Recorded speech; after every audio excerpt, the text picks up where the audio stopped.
Good afternoon class 4th students. आज हम पाठ पढ़ेंगे पाठ 9 गुरु की सीख। इसमें एक अनाथ बालक और नारायण दास नाम के एक कुशल मूर्तिकार की कहानी है। आइए हम इस कहानी को पढ़ें और समझें। नारायण दास एक कुशल मूर्तिकार थे, मतलब कुशल में एक बहुत अच्छे मूर्ति बनाने वाले थे। उनकी कला की चर्चा दूर दूर तक थी। वो जो मूर्ति बनाते थे उनकी कला की चर्चा क्या थी, दूर दूर तक लोगों में थी।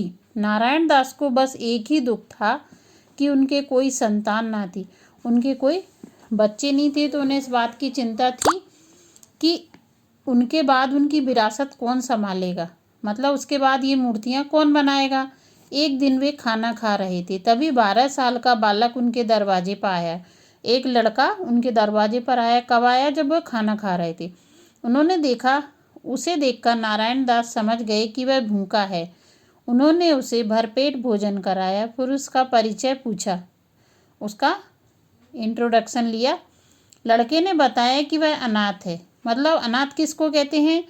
जिसके माता पिता ना हों, है ना, उसको अनाथ कहते हैं। उसका पूरा परिवार हैजे की भेंट चढ़ चुका था।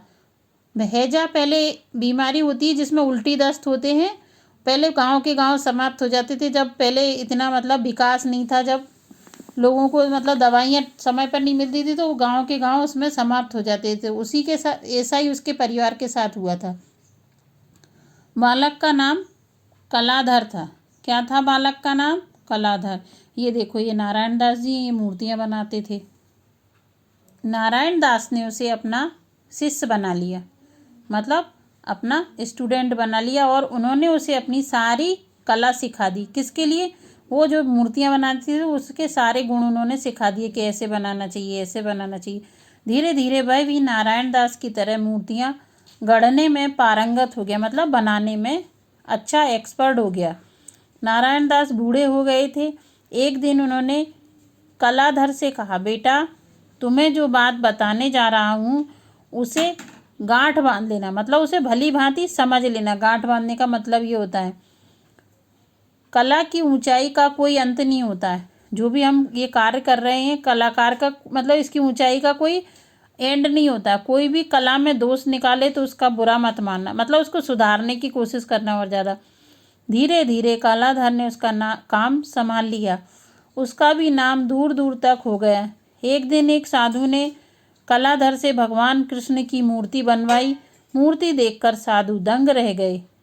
ऐसा लगता था कि मूर्ति अभी बोल उठेगी, मतलब इतनी सुंदर मूर्ति थी। बोल उठने का मतलब बहुत ही सुंदर मूर्ति थी। उन्होंने खुश होकर उसे पक्षियों की बातचीत को समझने का वरदान दिया। किसने दिया? एक साधु ने, कि वह जानवरों की आवाज़ को पहचान जाएगा, समझ जाएगा। एक दिन वह काम कर रहा था। पेड़ पर 2 तोते बातें कर रहे थे। उनकी बातचीत से पता चला कि कलाधर 5 दिन का मेहमान है, मतलब 5 दिन बाद उसकी मृत्यु हो जाएगी। वह डर गया, लेकिन उसने उपाय सोचा। उसने अपनी 4 मूर्तियां बनाई और 5वें दिन स्वयं उनके बीच में खड़ा हो गया। 4 मूर्तियां बनाई उसने, किसकी? खुद की। और 5वीं और उनके बीच में खड़ा हो गया। जब यमदूत आए तो मूर्तियां देखकर चकरा गए।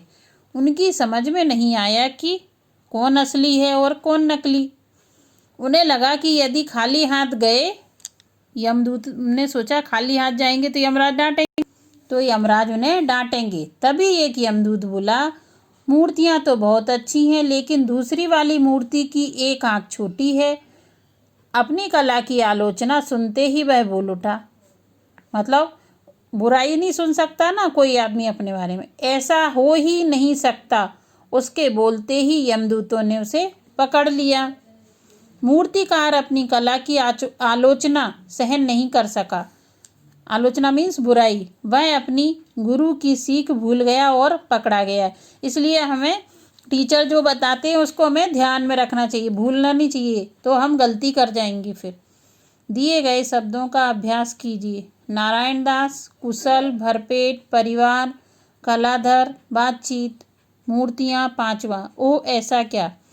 गुरु गोविंद दो खड़े, काके लागू पाए, बलिहारी गुरु आपने गोविंद दियो बताए।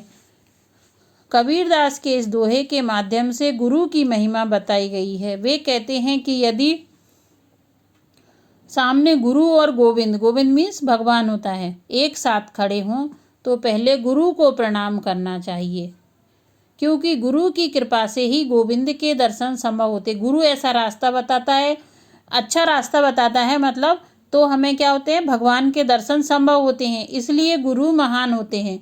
और अगर हम गुरु की बात नहीं मानते तो हम गलत रास्ते पे चले जाते हैं ना, इसलिए हमें हरदम अपने टीचर्स की बात माननी चाहिए। Thank you.